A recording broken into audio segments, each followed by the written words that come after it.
사랑의 주님, 이 시간이, 이 예배가 하나님의 임재의 시간임을 고백합니다. 우리의 마음 가운데 부어주시는 그 하나님의 마음이 우리를 자유케 하고 우리를 위로하고 우리를 하나님의 그 긍휼 안에 있음에 대한 그 체험과 그 감동이 우리를 또 일어나 주님께 걸어 나아가고 하나님 주시는 그 말씀을 붙들고 살아가는 귀한 은혜가 되게 하여 주셔서 감사드렸고 주 예수 그리스도의 이름으로 기도드렸습니다. 아멘. 이 시간 우리 함께 보시는 말씀 마태복음 9장 13절입니다. 마태복음 9장 13절인데 우리 같이 한번 읽어봤으면 합니다. 마태복음 9장 13절 말씀입니다.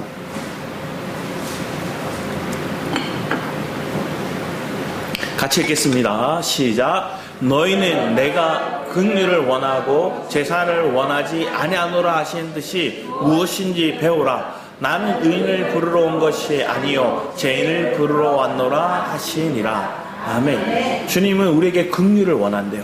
제사를 원하지 아니하고 긍휼을 원하고 또 너희들이 하나님의 뜻이 무엇인지를 배우래요. 알래요. 그리고 나는 의인을 부르러 온 것이 아니라 얘기합니다. 그리고 하나님은 의인을 부르러 온 것이 아니요 죄인을 부르러 왔노라 말씀하십니다. 로마서 5장 말씀에는 의인은 없나니 하나도 없대요. 깨닫지도 모른대요. 알지도 못한대요. 그게 인간이에요. 그런데 오늘 이 9장에 나오는 사람들을 보면 여기 특히 주인공은 레위인데 그 레위라는 사람, 이 사람이 세리예요. 세리.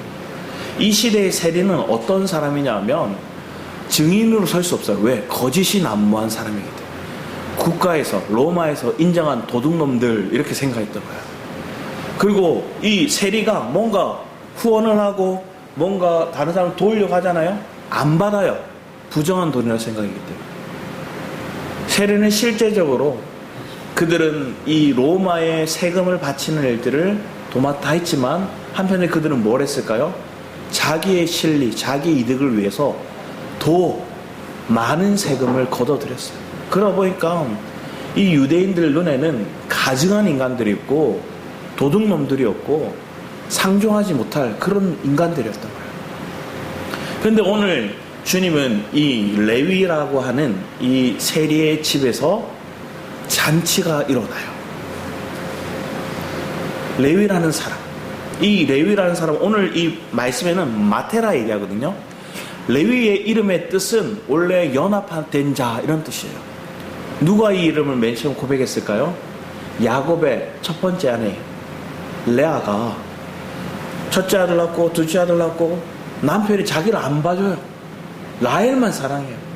그런데 순풍순풍 아들을 잘 낳네요. 그리고 셋째 아들을 낳고 레위라 해요. 내가 이제 남편과 연합되리라. 마음이 하나님과 연합을 하는 게 아니라 내가 남편과 연합되리라 얘기했어요. 근데 남편이 또 안 봐요. 그리고 낳은 아들이 누구냐? 유다예요. 내가 주님을 이제 찬양하리라. 남편 당 안 사랑해도 하나님 내게 이런 은혜를 주셨다. 아들을 낳을 수 있는 축복을 주셨다. 하나님을 찬양하리라 고백해요. 그래서 결국 유다 자손에서 누가 나와요? 다윗이 나오고 예수님이 나와요. 근데 레위가 나중에 변화되어서 어떤 사람들이 되죠? 제사장 가문이 되어요. 주님과 연합된 모습들. 그런데 오늘 이 자리에 나타나 있는, 오늘 본문에 나온 마태복음 9장에 나와 있는 레위는 세리였고요. 그 이름을 딱 들어보니까 그 부모가 바랬던 게 있었던 것 같아요. 어떤 삶을 바랬을까요? 제사장, 레위 가문이 제사장 가문이니까 이 아들이 제사장같이, 이 아들이 거룩하게 그렇게 쓰임받았으면 하는 마음들이 이름에 담겨 있었을 것 같아요. 왜? 제 이름도 그렇거든요. 제 이름 성은, 거룩한 은혜, 하나님의 은혜. 왜? 제가 태어났을 때 안 울었대요. 울지 않으니까 어머니가 낳고 이제 쉬어야 되는데 안 우니까 어머니가 놀래서 이러고 있더니 많이 맞고 울었대요. 그래서 울고 나니까 이제는 어때요? 여러분 삶 가운데 하나님이 여러분 은혜를 붙들고 있고 하나님의 거룩한 은혜, 여러분의 각자 이름에 부모가 원하는 뜻이 있더라고요. 엊그제 하연이 데리고 병원에 갔더니 한 그 나이 많은 할머니 이름이 기남이더라고요. 기남. 그 시대에 그게 느껴지셔. 왜 그랬을까요? 그냥 안 봐도 알겠어요. 그 집에 딸들이 많겠구나. 그 집에 딸들이 많겠구나. 이게 느껴지더라고요. 그러니까 우리 애가 바라는 거, 우리 부모가 이 자녀를 향해 마음을 담아서 이름을 짓거든요. 그런데 우리 부모는 전적으로 하나님이세요. 그 하나님이 우리를 향해 주신 이름이 뭔가를 보는 거예요. 그런데 오늘 이 레위가 사실은 마태복음을 만든 사람이에요. 지은 사람이에요. 그런데 그 뒤에 보면 마가복음, 누가복음에도 동일한 말씀이 나와요. 그래서 마태, 마가, 누가복음은 공관복음이래요. 공통된 관점으로 쓰여졌다. 사복음서 중에서 마태, 마가, 누가는 공관복음이라 해서 비슷한 내용들이 많이 나요. 그리고 요한복음은 조금 달리 쓰여졌거든요. 그런데 이 마태, 마가, 누가에 나오는 이름이 사실은 마가복음, 누가복음에는 레위라고 바로 나와요. 세간에 있어도 앉아있던 레위 이렇게 바로 적혀있어요. 그런데 이 마태복음에만 자신은 마태라 이렇게 적혀있어요. 왜 그럴까요? 주님이 이름을 바꿔주셨거든요.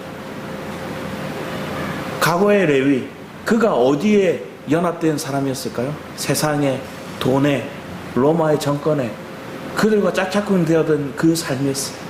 근데 주님이 그 이름은 마태라, 하나님의 선물이라고 이름을 바꿔주세요. 그 바꿔준 이름을 가지고 이 마태복음은 자신을 세리 마태라고 나중에 보면 적혀있어요.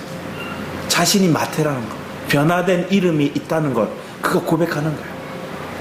자, 여러분은 그런 마음이 있나요? 내가 변화되었다는 걸 믿으십니까?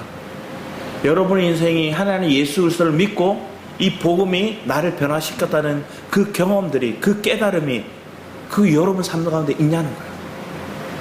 그리고 오늘 그 마음의 관점 속에서 이 9장 13절만이 마태, 마가, 누가 속에서 유일하게 적혀있어요. 내가 긍휼을 원하고 이런 뜻이 호세아서 6장 6절의 말씀이거든요.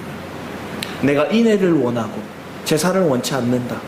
네가 나를 알기를 원한다. 하나님 이렇게 말씀하세요. 네가 제사 하는 거 원하지 않고 나를 알기 원해. 내가 누구인지 너희들이 알기 원해. 하나님은 그런 주님을 알려고 하지 않는 우리에게 긍휼을 베푸시는 거예요. 내가 하나님을 알고자 하지 않았어요. 왜? 내가 더 알고 싶은 게 많았거든요. 세상에 속한 것들, 물질에 속한 것들, 내가 아니면 사랑하는 사람들, 하나님이 아닌 다른 것들을 내가 더 알고 싶은 마음들이 컸어요. 그런데 여러분이 이 자리에 예배하는 자로 하나님 세우셨어요. 이 한 자료를 보니까 이렇게 얘기해요. 당신이 종교를 믿게 된 계기는 뭡니까? 이렇게 물어봤어요. 기독교, 불교, 천주교 이렇게 물어봤어요. 공통적으로 얘기하는 게 뭐냐면 부모님의 영향, 모태신앙으로 자기가 종교를 가졌대요. 기독교도 그렇고 불교도 그렇고 가톨릭도 그렇대요. 근데 두 번째는 뭐냐? 조금 달라요. 두 번째로 많은 게 뭐냐면 내가 왜 종교를, 기독교를 선택했느냐? 어려울 때 힘이 되기 위해서. 근데 불교는 종교적인 경건함 뭐 이렇게 얘기하고 가톨릭은 타 종교에 비해서 이미지가 좋아서 이렇게 얘기해요. 천주교가. 그럼 3위는 가족의, 지인의 뭐 이런 쭉 얘기를 해요. 우리가 원래 예수를 믿게 된 계기는 저도 그랬어요. 부모님에 의해서 교회에 갔어요. 그래서 모태신앙이라고 얘기를 하죠. 모태신앙을 뭐라 얘기해요? 못된 신앙, 모태신앙 뭐 여러 가지 많더라고요. 둘 다 저는 그랬던 것 같아요. 못한다. 그리고 나는 못된 신앙이었어. 왜? 하나님 직접적인 은혜를 경험한 것들이 없으니까 뜨뜻미지근하게 왔었거든요. 그런데 제가 인격적으로 그 주님을 체험한 것들이 없었던 게 아니라 중학교 때 있었고요. 고등학교 때도 있었어요. 그리고 24살 때 다시 하나님의 그렇게 인격적인 만남이 제 삶 가운데 있었어요. 그러고 난 다음에 이 인격적인 만남이 나를 변화시키니까 내 마음 가운데 하나님을 알고자 하는 마음이 생기더라고요. 여러분은 그래요. 그 주님을 만나면 여러분 주님을 알려고 해요. 주님을 어떠한 분이신지를 내가 경험하고 싶은 마음이 생기는 거예요. 여러분 연애를 해서 결혼한 사람들도 있고 아니면 연애를 했던 경험들이 있어요. 그럼 그 경험 속에서 여러분 어떤 마음이 가져요? 상대를 내가 알고 싶은 마음들이 커지잖아요. 상대를 배려하고 싶은 마음이 커지잖아요. 상대에 대해서 내가 더 하나하나 관심을 가지게 되는 게 당연한 순리예요. 내가 예수를 믿고 내가 주님을 사랑합니다. 입술로만 고백하면 여러분 하나님 알려고 안 해요. 그런데 내가 주님을 알려고 한다는 것, 주님을 사랑한다는 것들은 그 주님에 대해서 이 사랑의 성경을 주셨고 그 말씀을 읽는 거예요. 저는 읽어도 이해가 안 돼서 하나님 앞에 그렇게 기도했거든요. 하나님, 이 말씀이 번쩍하고 깨닫게 해주시던지 아니면 이 말씀을 풀어줄 수 있는 사람을 만나게 해주세요. 이렇게 기도했어요. 그냥 혼자 기도도 아니에요. 사실은 혼자 이렇게 성경 읽다가 도저히 이해가 안 돼서 하나님 번쩍하고 깨닫게 해주시던지 하나님 이거 좀 알게 해주는 사람 만나게 해주세요. 그래서 누굴 만났다고요? 서해봉 목사님을 만나기도 했지만 그 전에 신천지도 만났어요. 잘 가르쳐더라고요. 구약 신약 왔다 갔다 하면서 저를 막 뿅 가게 만들었어요. 이 성경을 가르치는데 카페에서도 하고요, 병원의 옥상의 로비에서 하고요, 저는 알지 못하는 집사님 집에 가서도 하고요, 뭐 그랬어요. 근데 제가 사실은 낯을 많이 가리거든요. 그런데 그렇게 가요, 알고 싶어서. 그런데 하나님이 타격을 딱 주셨던 게 마지막에 만났을 때 어떤 집사님 집에서 만나서 가르치는데 이분이 그 얘기를 하더라고요. 어떤 목사님은 나를 만나는데 성경의 이 말씀을 내게서 배워가서 설교에 써먹으려고 날 리어에 먹는다고 하면서 자기를 막 높이고 자랑하고 또 그것에 대해서 대가를 바라는 투의 말투 탁 나오는 순간 지식의 깨달음에 대한 막 갈급함이 컸는데 그 사람의 인격적인 말투와 태도가 탁 느껴지니까 이거 아니구나 하고 뭣도 모르는 제가 느끼더라고요. 그리고 바로 끊었어요. 연락이 계속 와서 휴가 기간 10일에 말년휴가 나왔을 때 만났던 거였거든요. 말년휴가 나와서 이틀째 되는 날 그분을 만나서 3일 동안 그 휴가 기간 그분을 만났어요. 그러다가 그 뒤에 기간에 시간이 있었지만 연락이 계속 왔지만 안 받았어요.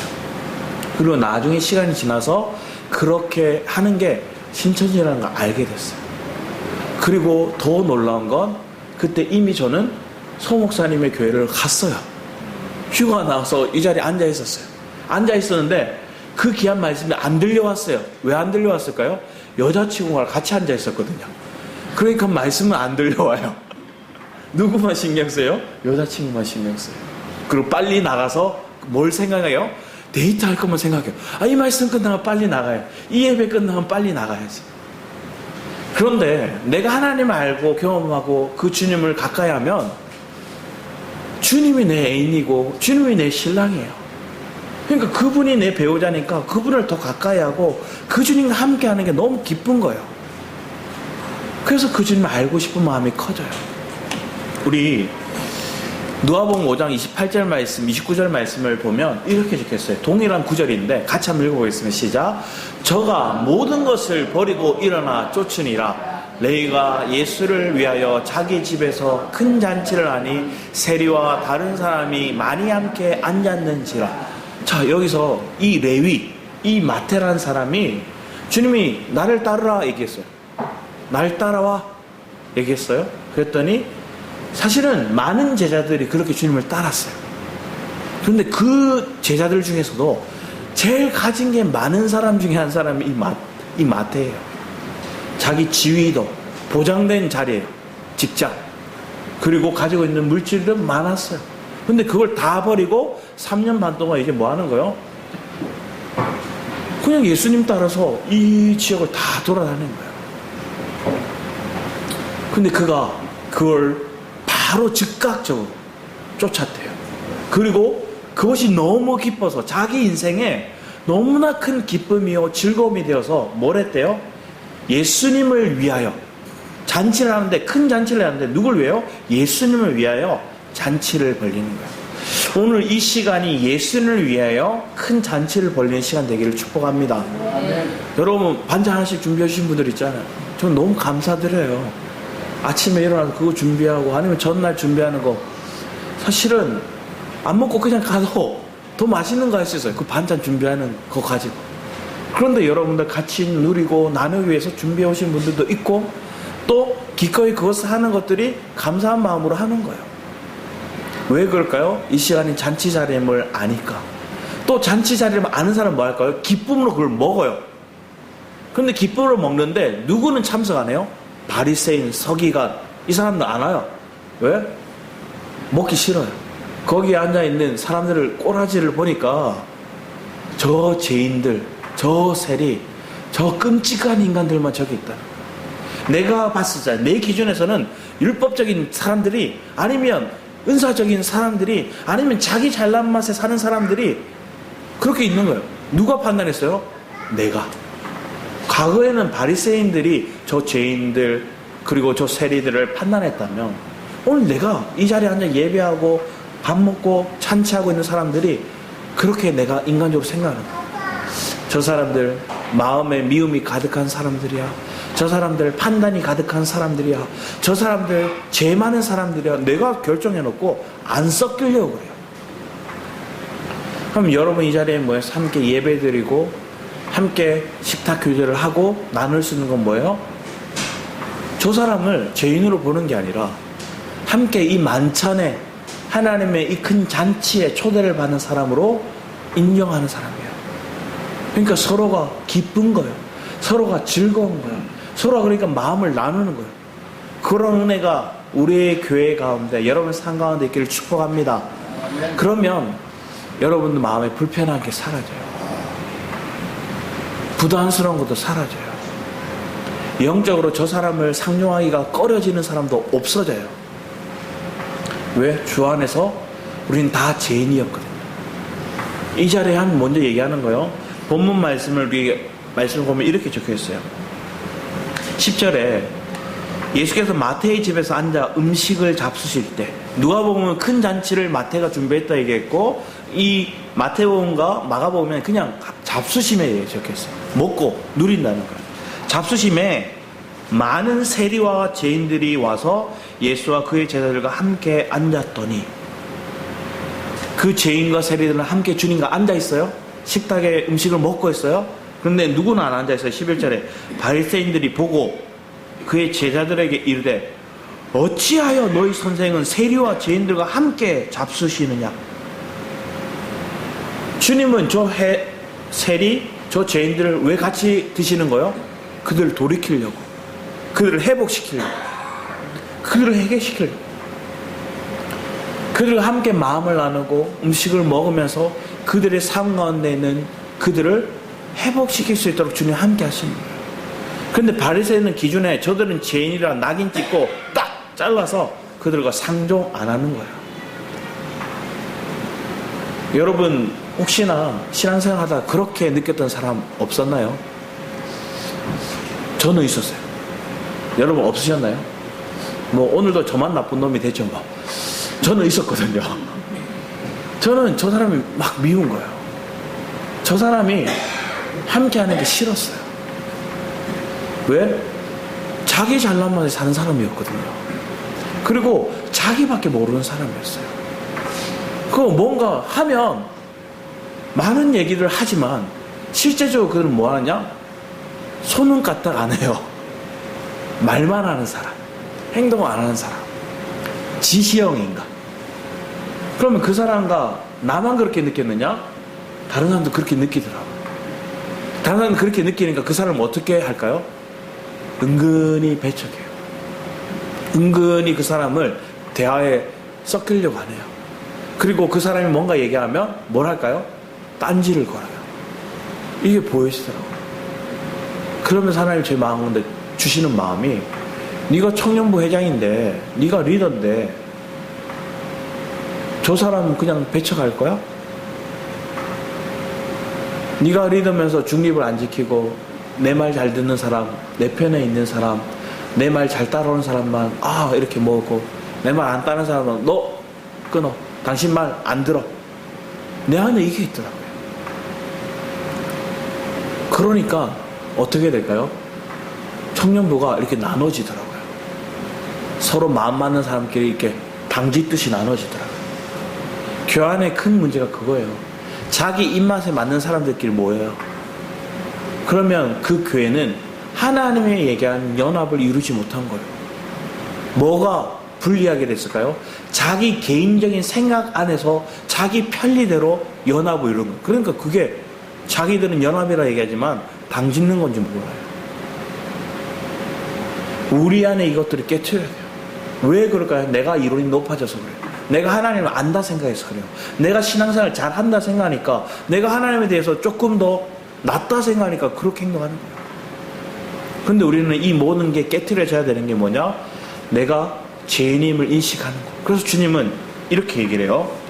이 바리새인들이 그 말을 들으시고 12절에 예수께서 들으시고 이르시되 건강한 자에게는 의사가 쓸데없고 병든 자에게라야 쓸데가 있냐. 자, 스스로 병들었다 생각하고 건강하다 생각하는 거예요. 그런 사람은 의원이 필요 없어요. 그런데 내가 죄인이고 내가 병들었고 내가 약하다 생각하는 사람은 누가 필요해요? 강한 사람, 나를 치료해 줄 수 있는 의원, 나를 회복해 주실 그 구원자, 그 예수가 필요한 거예요. 그 주님께 가까이 나가는 거예요. 여러분이 그러한 은혜로 이 자리에 나왔음을 믿습니다. 저도 그래서 이 자리에 있어요. 제가 잘나서 이 자리에 있는 게 아니라 약해서 이 자리에 있고, 제가 무지해서 이 자리에 선 거예요. 제가 잘나는 맛에 살았다면 지식적으로 헬라어 막 얘기하고 히브리어 얘기하고, 여러분 아세요? 모르죠 하고 여러분들 조롱하듯이 얘기를 하겠죠. 그러면서 제 잘난 걸 막 자랑하겠죠. 누가 그랬느냐? 과거에 가톨릭 그런 신부들이 그렇게 했어요. 자기들만을 헬라어를 알았거든요. 그래서 예배에 오는 사람들 몰라도 된다 얘기했어요. 헬라어 몰라도 된다 그랬어요. 그래서 칼빈과 루터가 종교개혁을 하고 나서 뭘 했어요? 성경을 번역한 거예요. 성경을 왜 번역해요? 독일어로, 영어로 번역을 해서 뭐 했어요? 그냥 일반인들도 이 못 읽는 성경이 아니라 다 읽을 수 있도록. 그래서 오늘날 지금까지 시대 가운데 선교사님들이 항상 우리나라에도 그렇고 다른 나라를 보면 뭐 했어요? 가면 그들이 그 언어를 익히고 성경을 번역했어요. 놀라운 은혜의 역사 속에서 이 조선이라는 나라, 우리나라에 복음이 들어왔을 때 놀라운 건 뭐냐 하면, 보통의 나라는 선교사가 먼저 들어오고 이 말씀이 번역되어서 성경이 들어오거든요. 그런데 한국은, 이 조선은 성경이 먼저 번역되어서 들어왔어요. 보부상들, 인삼, 산삼 이거 팔아 넘기던 사람들이 중국에 넘어가서 병에 걸렸거든요. 병에 걸렸다가 거기에 있는 선교사님을 만나고 복음을 받아들여요. 복음을 받아들여 그들이 뭐라 하냐, 성경 번역하는 일들하고 이 성경을 먼저 들고 들어요. 선교사가 조선 땅에 없는데 성경이 먼저 이 땅에 들어왔어요. 놀라운 나라예요. 하나님이 우리를 은혜를 부으시고 하나님 우리를 사랑하시는 거예요. 그러면 그 사랑을, 그 은혜를 아는 사람이면 우리 하나님께 감사하겠죠. 여러분의 이런 개인적인 여러분의 주님과의 만남, 은혜가 여러분 각자의 삶 속에 있으라는 거예요. 호세아서 6장 6절에서 네가 나를 알라, 네가 제사 드리고 예배 드리고 이거 아니라는 거예요. 지금 이 시대에도, 이 예수님이 사시던 이 시대에도 하나님께 제사 드리는, 성전에서 예배 드리는 그 제사가 형식화되었어요. 제사만 드리는 거예요. 그리고 형식화되는 건 뭐예요? 마음이 없어요. 그냥 형식적으로 드리는 거예요. 근데 여러분, 오늘 여러분 이 시간 예배하는 것들이 형식화되지 않고 마음을 드리는 시간이 된다면 전 주님을 만나요. 만찬을 누려요. 그리고 그 주님을 먹어요. 그래서 예배는 먹는 거예요. 말씀은 먹는 거예요. 은혜는 누리는 거예요. 여러분 삶 속에 이 말씀이 은혜로 누려질 수 있기를 축복합니다. 그러기 위해서 하나님의 긍휼이 여러분을 향해 있다는 걸 여러분 경험해야 되는 거예요. 내가 이걸 받을 수 있는 존재가 아닌데, 이걸 받을 존재가 아닌데 하나님 나를 만에 하나, 천에 하나, 백에 하나, 열에 하나, 둘에 하나 그 중에 나를 구별하여서 불러서 나를 이 말씀을 먹게 하시고 이 말씀을 깨닫게 하시고 이 말씀을 살도록 하나님 여러분 강권적으로 인도해 가신다는 거예요. 저는 그 삶 가운데 제가 있었기에 너무 감사했거든요. 왜? 저는 저희 가문도 그 시절 그때가 망해도 너무 제대로 망한 시간이었어요. 아버지가 사업을 막 계속 넓혔거든요. 넓히니까 뭐예요? IMF가 와요. IMF가 오니까 하나하나 버텼어요? 버텼어요? 막 틀어막으면서 버텼어요? 버티니까 어때요? 제대로 막 망해버려요. 그래서 진짜 저희 집 2층 단독주택 집이 있었는데 빨간 딱지 막 붙이더라고요. 집에 있는데. 아버지 부모님은 또 뭘 했느냐? 인간적으로 이 집을 안 뺏기려고 인간적인 실수를 뭘 했냐? 이혼하면 우리가 이 집 지킬 수 있다더라. 거기서 이혼하셨어요. 집을 지켰느냐? 못 지켜요. 가정을 지켰느냐? 못 지켰어요. 따로 사세요. 인간적인 생각은 그렇게 돼요. 그런데 이런 우리의 연약함, 이런 우리의 실수들이 뭘 하게 만들었어요? 우리가 더 구렁텅이에 빠지게 만든 거예요. 그리고 아버지는 아버지대로 신앙생활 하시고, 저는 저대로 군대를 가고, 어머니는 또 동생과 함께 신앙생활 했어요. 뿔뿔이 흩어졌어요. 흩으니까, 내가 방법이어서 하나님 흩어버리니까 뭐 할까요? 각자가 하나님을 경험해요. 아버지는 아버지대로 하나님의 은혜를 경험하고, 저는 저대로 군대에서 하나님의 은혜를 경험하고, 어머니와 동생은 또 따로 은혜를 경험하고. 제가 원래 다녔던 교회가 마산 중부교회였어요. 나름 고신교단에서 그럼 중견 교회였어요. 중고등부도 한 150명 되고 어른들도 장년들도 많았어요.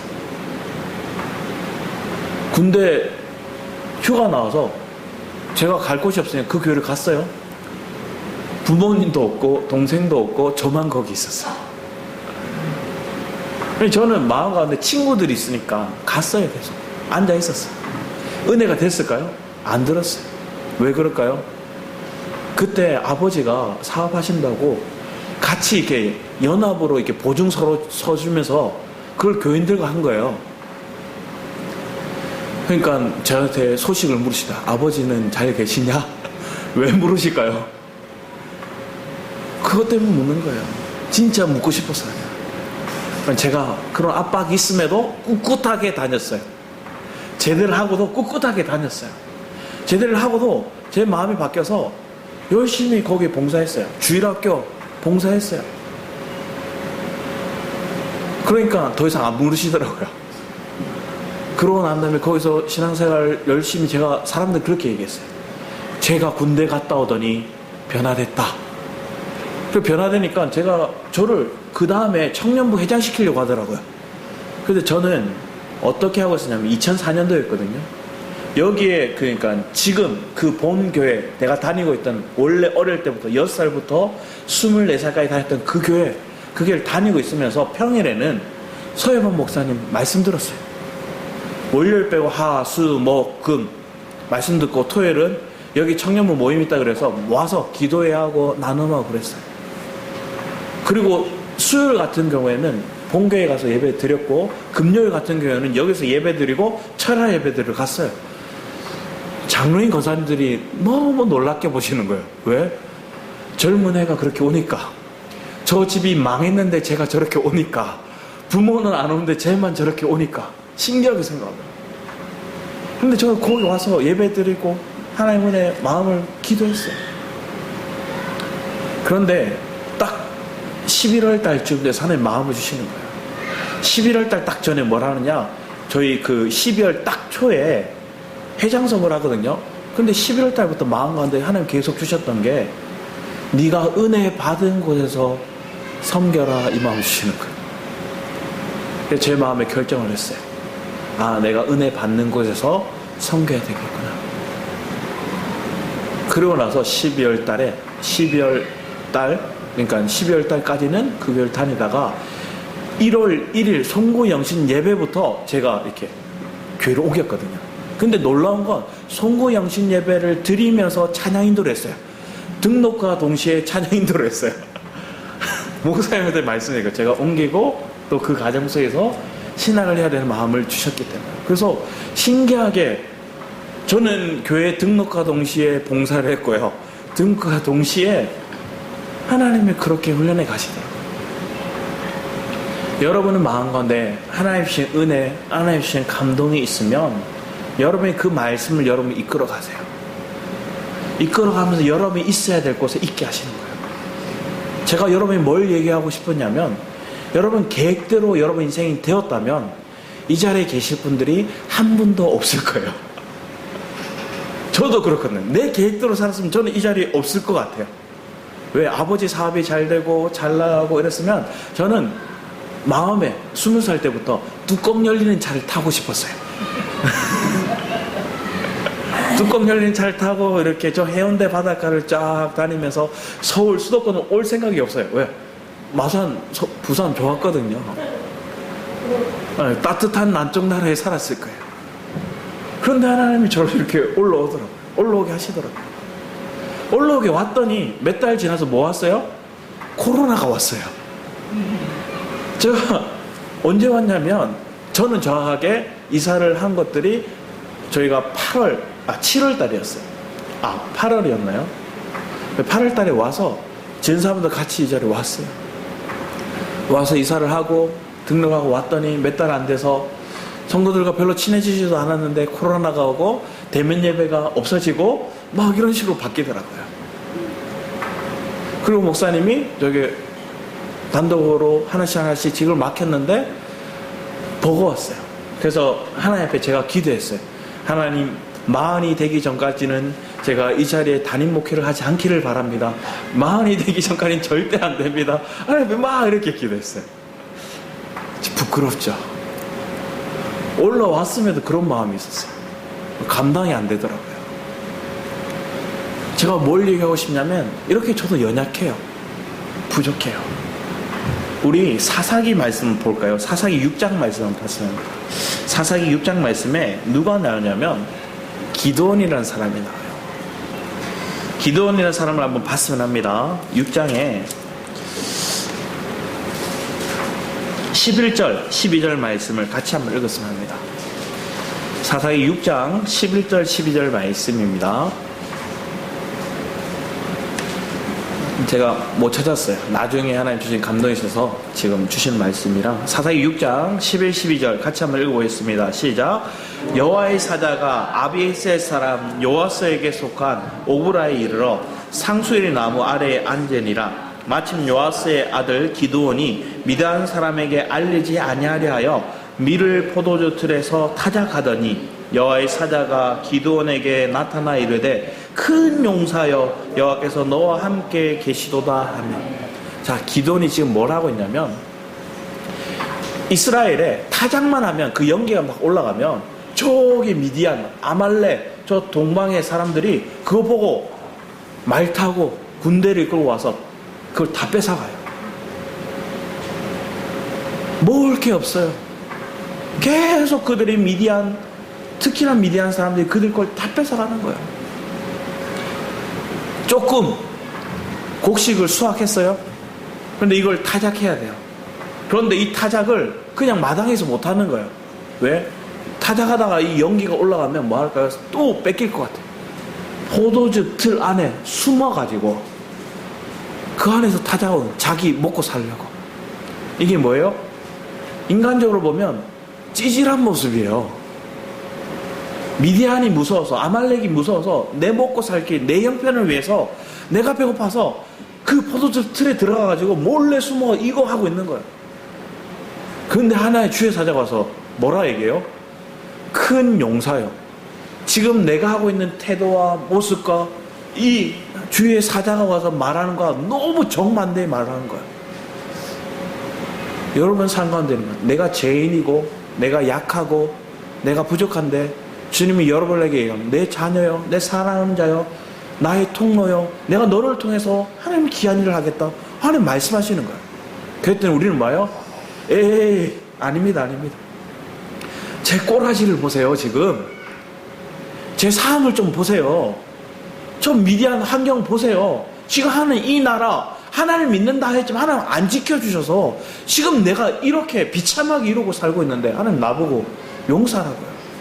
내가 하나님 자녀라고 얘기하면서 하나님 내 인생이 지금 이를 쪽박을 찾는데 하나님 내가 자녀라고요. 하나님 날 사랑한다고요. 하나님 나를 보배라 얘기하고 하나님 나를 신부라 얘기한다고요. 내 상은 지금 거꾸로 갔는데요. 내 환경은 지금 비참한데요. 안 믿었어요. 근데 주님이 계속 큰 큰 용사여 얘기하고 그 기드온에게 약속의 말씀, 믿음을 주시는 거예요. 그러면서 그 뒤에 쭉 얘기하면서 왜 그 사람이 큰 용사냐? 내가 너와 함께함이라. 오늘 여러분의 상황 속에서 환경은 안 바뀌었어요. 여전히 답답한 현실이 있어요. 여전히 풀리지 않는 상황들의 갈등이 있어요. 근데 그때 주님은 우리에게 네가 화목의 도구요, 네가 통로요, 네가 이 모든 사람들에게 생명을 줄 자다, 축복의 통로다 얘기하는 거야. 하나님, 저도 지금 있는데. 아브라함도 한번 보세요. 아브라함이 애굽으로 갔다가 아내를 뺏겼어요. 그리고 그 땅에 있는 모든 애굽의 사람들 태문이 닫혔어요. 주님이 얘기를 하세요. 아브라함아, 네가 축복하면 저들의 태문이 열릴 거야. 하나님, 저도 아들이 없는데요. 저도 아들이 없는데요. 근데 하나님, 내 아내도 태문이 열리지 않는데 이들을 축복해 주라고요. 여러분 상황 속에서 여러분 자신을 보면 아무것도 된 게 없고 아무것도 풀린 게 없어요. 그런데 하나님이 함께 하심으로 하나님의 말씀이 여러분에게 선포되었어요. 그 약속의 말씀을 내가 아멘 하면 여러분도 살고 저 사람도 살아요. 여러분의 가정도 살아요. 아멘이십니까? 여러분 마음 가운데 하나님의 말씀이 있으면 여러분 살아요. 그런데 오늘날 교만해서 그 말씀을 잊어버린 거예요. 하나님이 우리에게 주신 말씀만 내가 탁, 은혜의 말씀, 긍휼의 말씀이 내가 탁 붙잡고 있으면 여러분 살아요. 수요일 날도 말씀을 전하고 장로님, 권사님 이렇게 모셔드리는데 그 말씀 중에서 하나님 주셨던 말씀이라는 거예요. 몇십 년 전에 하나님 주셨던 우리 가정의 말씀이라는 거예요. 그 말씀이 지금까지 버텨온 거예요. 여러분 그 하나님의 말씀이 여러분 안에 있냐 살피기 원합니다. 지금 그 말씀이 기억나지 않고 그 말씀이 오늘날 나를 다시금 나게 하는 힘이 없다면 주님 뭐 해야 돼요? 하나님, 저 솔직하게 나가야 되는 거예요. 하나님, 나를 이끄는 말씀이 없습니다. 나를 살아내는 말씀이 없습니다. 솔직하면 살아요. 정직하면 살아요. 정직한 하나님, 나를 이끄는 말씀이 지금 없습니다. 나를 붙드는 말씀이 지금 내 삶에 없습니다. 내 가정을 붙들고 있는 말씀이 없습니다. 우리의 교회를 통해 하나님 주시는 메시지가 없습니다. 그 말씀이 있게 해달라고 부르시는 거예요. 그럼 여러분 살아나요. 그러면 그 말씀이 살아면 여러분 뭐 하고 싶을까요? 은혜가 여러분을 누리게 되니까 찬양이 나와요. 감사가 나와요. 여러분의 말씀 가운데 하나의 말씀 딱 붙들고 여러분이 부를 수 있는 찬양 한 곡만 있으면 어떤 곳에 여러분을 하나님 두신다 하더라도 살아나는 거예요. 어떤 곳에 여러분이 있다 할지라도 그곳을 변화시키는 거예요. 어떤 상황도 여러분이 내팽개쳤다 할지라도 여러분 이 말씀 붙들고 찬양하면서 다시 일어나 주님 앞에 걸어가는 거예요. 다시 기도할 수 있는 힘이 생기는 거예요. 저도 그랬거든요. 제가 말씀이 희미해지니까 내가 여기에 왜 있어야 될지 이러더라고요. 목회자인데. 근데 하나님의 말씀이 탁 살아나니까 찬양이 회복되더라고요. 찬양이 되니까 다시 눈물이 나더라고요. 다시 기도가 되더라고요. 다시 하나님의 감동이 내 마음을 막 위로하시더라고요. 그러니까 환경, 사람, 지금의 처해 있는 상황을 보는 게 아니라 주님을 보게 되더라고요. 코로나 시기 되니까 막 재정도 막 줄어요. 마음 놓고 가져갈 수가 없어요. 왜? 다음 달 전기세 내야 되고 그 다음 달, 그 다음 주에는 월세 내야 되고. 근데 그런 상황 속에서도 하나님 주신 마음이 있으니까 버틸 수 있더라고요. 버틸 수 있는 또 상황을 주시더라고요. 또 이겨낼 수 있는 지혜를 주시더라고요. 그러면서 지금까지 왔어요. 왔는데 하나님 그게 제 마음에 하나님이 살아오셨구나 하는 것들을 느끼게 하시더라고요. 하나님이 그 인생을 살아오게 했고 버티게 했고 그것을 하나님 숨쉬게 했구나를 느끼게 하시더라고요. 여러분 그런 인생을 사시지 않았나요? 저보다 더 그런 인생을 사셨을 거라 생각이 들어요. 저보다 더 그런 경험이 있을 거라 생각이 들어요. 그 경험이 하나님의 긍휼로 여러분을 건진 바 되었고, 그걸 견디니까, 그걸 경험하니까 내가 정말로 죄인이었는데, 내가 정말로 연약했는데, 정말로 내가 세리 같고, 내가 하나님 볼 때 정말로 악한 자, 음행한 자였는데, 그런 나를 하나님께 다시금 붙드시고 다시금 세우셔서 하나님 말씀을 듣게 하셔. 그 뒤에 보면 15절 말씀을 보세요. 15절 말씀 이렇게 해요. 같이 읽어보겠습니다. 사사기입니다. 사사기 6장 15절입니다. 사사기 6장 15절에 기드온이 이렇게 얘기합니다. 그러나 기드온이 그에게 대답하되, 오 주여, 내가 무엇으로 이스라엘을 구원하리이까? 보소서, 나의 집은 므낫세 중에 극히 약하고 나는 내 아버지의 집에서 가장 작은 자니. 주님은 큰 용사라, 너를 통해 이스라엘을 구원할 거라 얘기하니까, 아닙니다. 이건 말도 안 되는 사람. 나 므낫세 지파예요. 하나님, 저 므낫세 지파 중에 가장 작아요. 아버지 집에서 내가 제일 작아요. 그러니까 지금 이 꼴로 포도즙 틀 안에서 이거 찍고 있죠. 그런데 하나님, 나를 이스라엘 구원자라고요. 자, 이런 사람이, 이런 고백을 하는 사람을 하나님은 회복시켜서 하나님의 통로로 쓰시는 거예요. 여러분 사이에 지금 그런 연약함이 드러나고 나의 부족함이 들어가고 내가 감당할 수 없는 게 있을 때 하나님, 여러분 말씀이 와요. 하나님 은혜가 와요. 그러면 그 상황 속에 하나님의 말씀과 내 상황은 뭐예요? 전혀 달라요. 내 환경과 하나님의 말씀은 전혀 교집합되는 게 없어 보여요. 그러니까 우리는 갈등하는 거예요. 육을 가졌기에. 그래서 하나님 앞에 뭐 해야 돼요? 나가서 기도해야 돼요. 물어야 되는 거예요. 자, 기돈이 그렇게 얘기했더니, 기돈이 얘기하는, 하나님 은혜를 얻었사오며 나와 말씀하시니까 주 되시는 표징, 하나님 좀 내가 이게 뭔지 분명하게 깨닫게 해주세요. 분명하게 이걸 믿게 해주세요. 이렇게 얘기하는 거예요. 그러고 나서 그 뒤에 쭉 얘기 속에서 하나님께 제사를 드리고요. 그리고 난 다음에 그가 뭘 하느냐? 아세라와 바알 상을 부셔버리거든요. 자, 바알과 아세라. 이 이스라엘 백성들이 왜 미디안의 억압 속에 있는지 그 이유가 여기 드러나는 거예요. 누굴 믿었어요? 하나님을 안 믿고 바알과 아세라를 그들이 믿었던 거예요. 그래서 기드온이 그걸 박살내버려요. 불태워버리고 박살내버려요. 그랬더니 밤에 몰래 했거든요. 이걸 용기가 없어서 밤에 몰래 했어요. 근데 놀랍도록 밤에 몰래 하던 걸 누가 또 봤어요. 보니까 뭐 하는 거예요? 누가 이걸 부쉈느냐 했더니 저 요아스의 아들 기드온이 있다. 기드온 잡아라. 우리의 신, 우리의 바알을 누가 이렇게 깼더니. 근데 이때 참 아버지는 달라요. 부모는 달라요. 부모가 딱 변론해 주는 거예요. 자, 바알이 참신이라면 너희들이 이 기도를 안 죽여도 바알이 죽일 거야. 심판할 거야. 바알이 참신이면 그렇게 할 거야. 그러니까 백성들이 수긍해요. 아버지가 그렇게 변론해 주고 이 기돈이 그 백성들로부터 죽임 당할 뻔하다가 살아요. 그러고 난 다음에 다시금 표징에 대한 얘기를 하는데 뭘 하느냐? 송뭉치 가져와봐라. 송뭉치 가져와서 송뭉치가 있는 곳을 하나님 얘기하는 거예요. 거기만 비가 적게 하고 다른 땅은 안 적게 하고, 이슬이 이 송뭉치에만 적게 할 거야. 자, 하나님 보여줬어요. 여러분이라면 이런 기적이 일어났어요. 있을 수 없는 일이 하나님 보여주셨어요.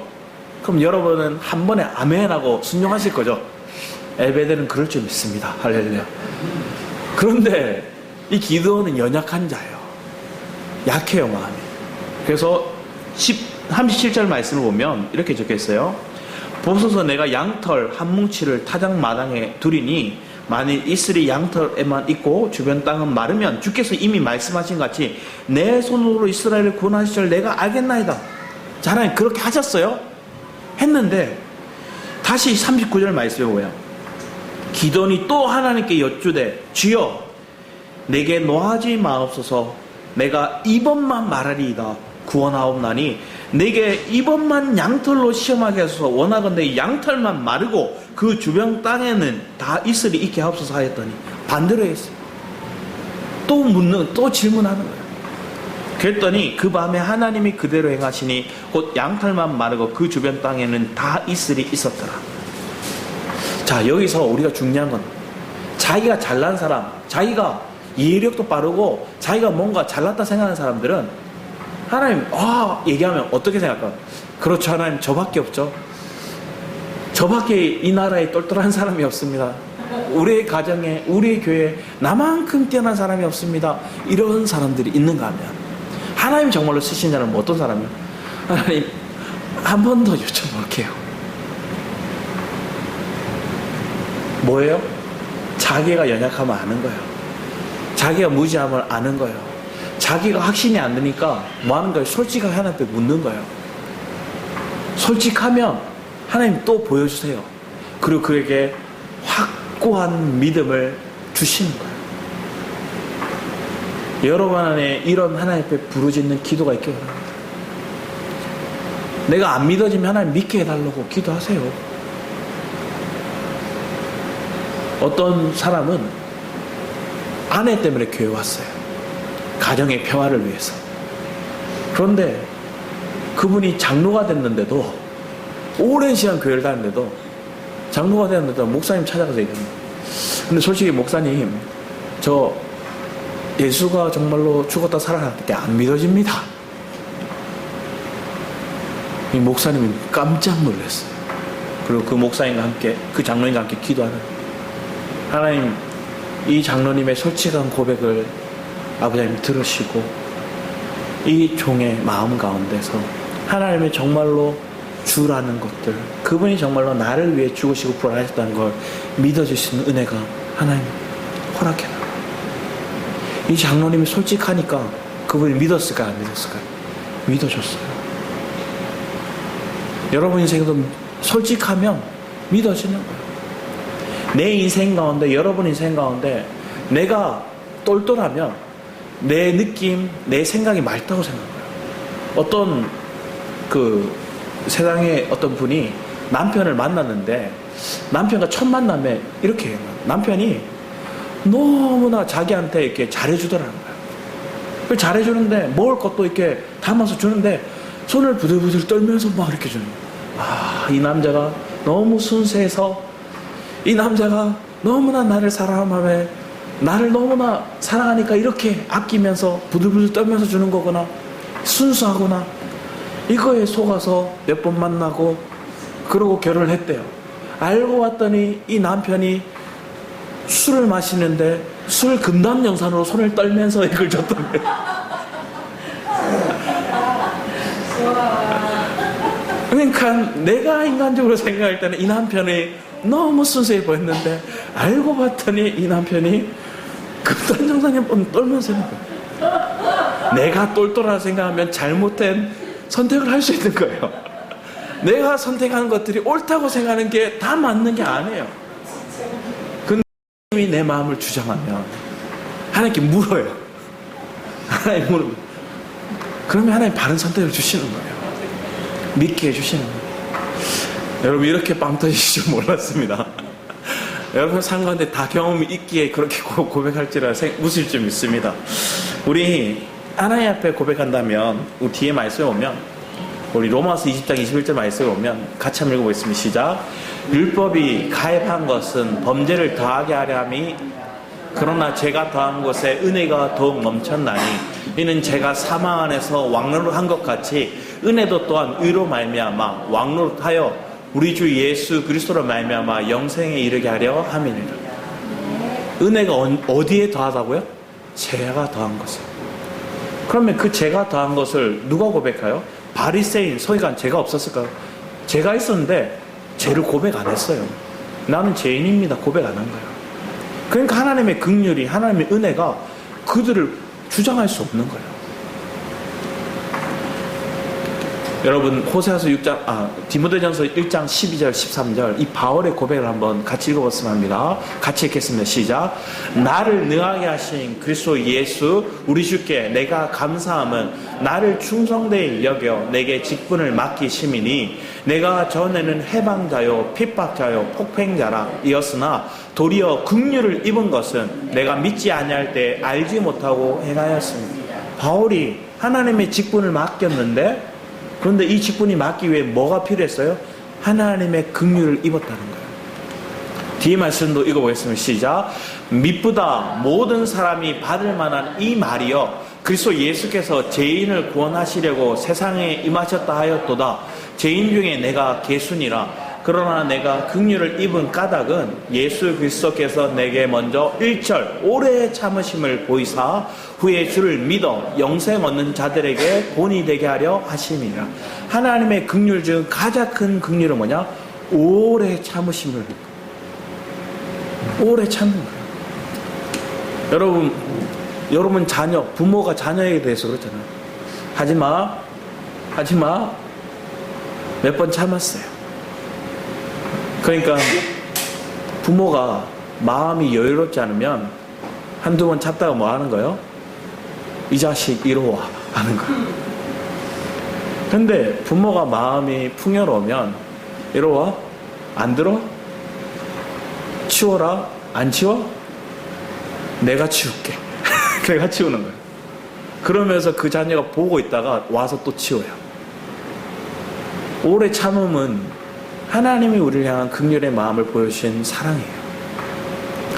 여러분이 원래 이 자리에 있을 수 없는 존재였는데 사실 나를 보면 내가 이 말씀을 듣고 이 은혜를 누리고 이 예수를 나의 주로 내 신랑이라고 고백할 수 있는 내 인생 속에 주님이 찾아오셨어요.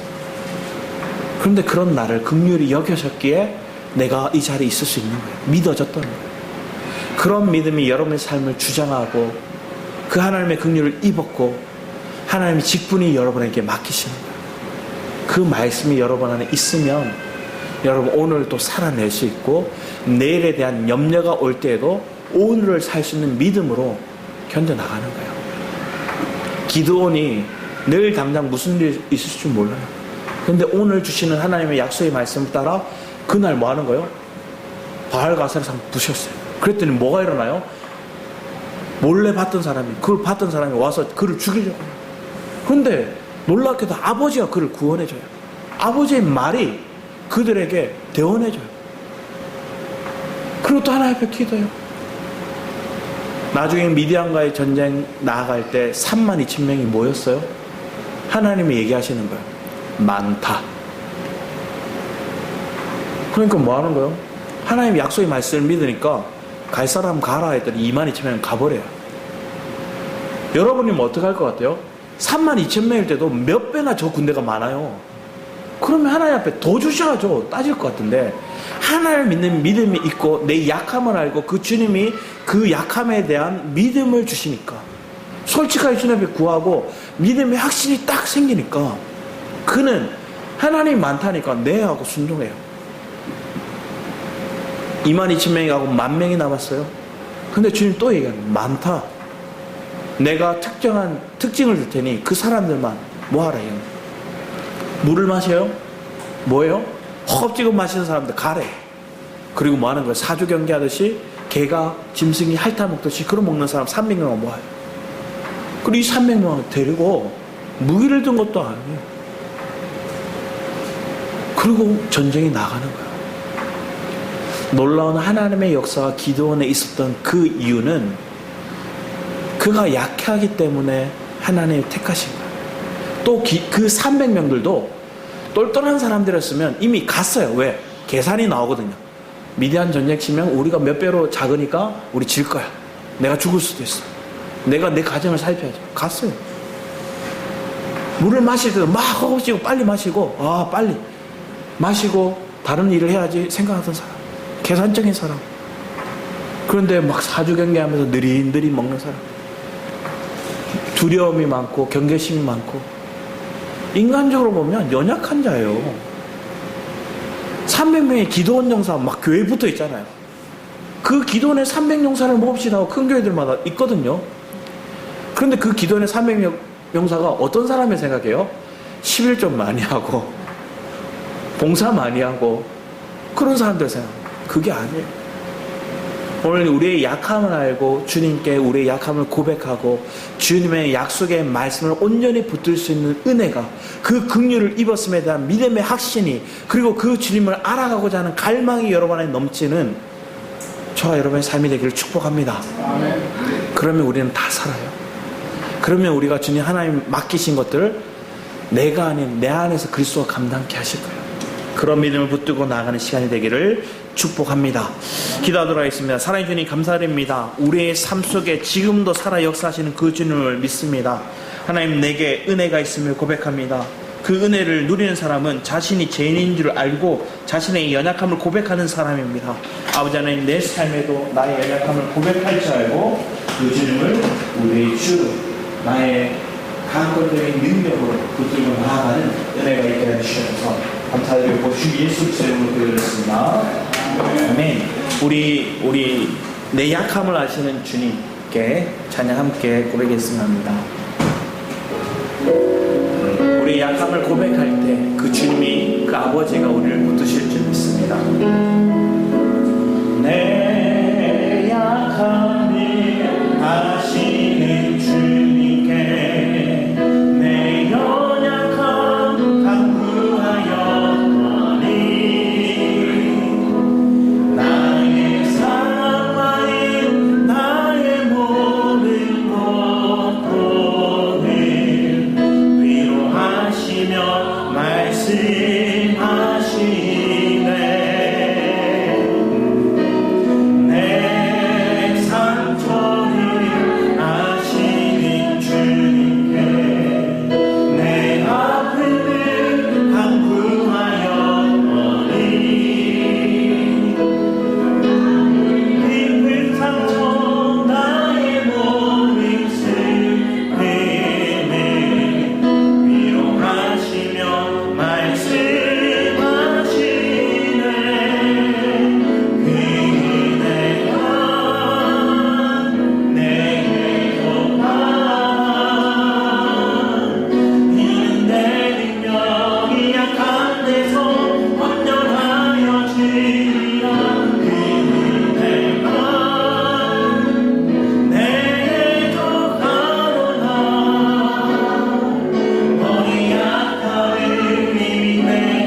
여러분을 지키시는 그 주님을 믿으십니까?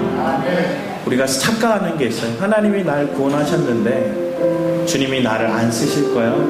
주님이 나를 미워하실 거예요? 주님이 나를 버리셨어요. 그런 생각을 해요. 아니에요. 잠시 여러분을 버려둔 것처럼 보이고 잠시 나를 고난 가운데 있는 것처럼 보이지만 그 상황이 여러분을 더 깊이 주님을 알아가는 시간이 됩니다. 형식적인 예배를 하는 사람들은 자기가 하나님께 드렸다 생각해요. 그런데 마음의 예배를 드리는 사람들은 어떻게 생각해요? 하나님, 나 죄인인데 하나님, 나를 오늘 또 긍휼을 잊고 이 자리에 나왔습니다. 하나님 사랑을 잊고 또 이 자리에 나와 예배합니다. 하나님, 내 인생을 이제 더 이상 내가 사는 게 아니라 주님이 이끄는 인생을 살기를 원합니다. 고백할지 믿습니다. 그런 인생의 결단이, 믿음이 저와 여러분 삶 가운데 있기를 소망합니다. 함께 주를 찬양하시고 기도하며 나아가도록 하겠습니다.